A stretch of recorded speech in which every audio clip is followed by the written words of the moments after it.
예, 특수부를 이름만 바꾸는 거 아니냐. 직접 수사 축소가 이루어진 것은 아니다. 이런 시각도 여전히 있는데 취재 기자와 함께 한 걸음 더 들어가 보겠습니다. 이도성 기자가 나와 있습니다. 자, 우선 왜 하필 서울, 대구, 광주냐? 부산은 왜 아니냐? 이런 얘기들도 많이 있었습니다. 이렇게 정리된 이유가 뭘까요? 네, 오늘 법무부 국정감사에서도 왜 대구냐, 정치적 고려 때문이 아니냐 이런 질문이 나왔습니다. 하지만 김호수 장관 대행은 대검찰청의 의견을 존중한 결정이라고 답했습니다. 이 대검찰청 관계자는 지리적 위치와 부서 현황, 특별수사 수요를 고려한 것일 뿐 정치적 고려가 있던 건 아니라고 밝혔습니다. 예. 이 정경유착 의혹이 있던 LCT 사건 등을 수사한 부산지검도 이 특별수사 존치 후보로 꼽혔고, 이 대전지검 역시 중부권 특별수사의 거점 지역으로 꼽혔지만 이 결과적으로 서울과 대구 그리고 광주로 낙점됐습니다. 예.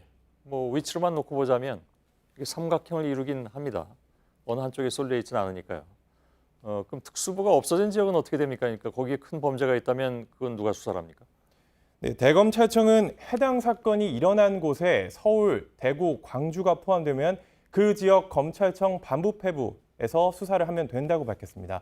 하지만 사건 관할이 이 해당 검찰청에 포함되지 않는 지역, 그러니까 이런 서울, 대구, 광주 이외의 지역에서 일어난 사건에 대해서는 그 지역 검찰청 형사부에서 처리하는 것을 검토하고 있습니다. 예. 예를 들어서 이 대전에서 특수수사가 필요한 사건이 생기면 이 대전지검 형사부에서 사건을 맡게 된다는 설명입니다. 예.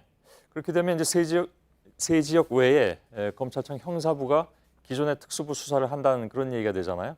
근데 이제 특수수사를 줄일 수 있느냐 하는 비판은 여전히 또 있을 수 있는 것 같습니다. 네, 그렇게 볼 수도 있겠지만 예. 이 특수부는 인지 수사만을 전담으로 하는 부서입니다. 이 형사부는 평소에 배당되는 사건들이 있기 때문에 예. 이 해당 지역의 인지 수사를 맡게 된다고 하더라도 이 기존에 있던 사건들까지 함께 처리를 해야 됩니다. 예. 그래서 해당 지역 형사부가 기존 특수부처럼 대규모 인력을 투입해 과잉 수사를 하지는 않을 거라고 검찰은 설명했습니다. 예. 근데 이제 과잉 수사라고 표현하면 뭐 그럴 수도 있는데 사건 자체가 큰 사건이라면 오히려 사람이 더 필요할 경우도 있잖아요. 근데 그럴 경우에 형사부에서 다른 일까지 다 맡고 있는 상황에서 그게 가능하겠느냐라는 이견도 또 나올 수는 있겠군요.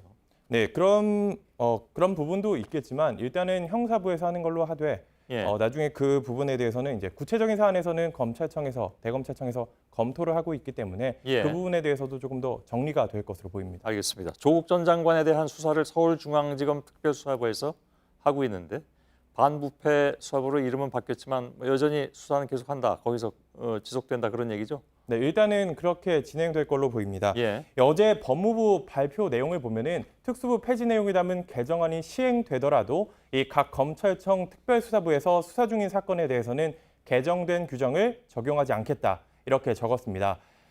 이 서울중앙지검 특수부에서 맡은 조국 전 장관 일가 수사도 이 반부패부로 이름은 바뀌겠지만 특별한 수사 인력 조정 없이 계속 진행하게 되는 겁니다. 예, 알겠습니다. 이도성 기자였습니다. 수고했습니다.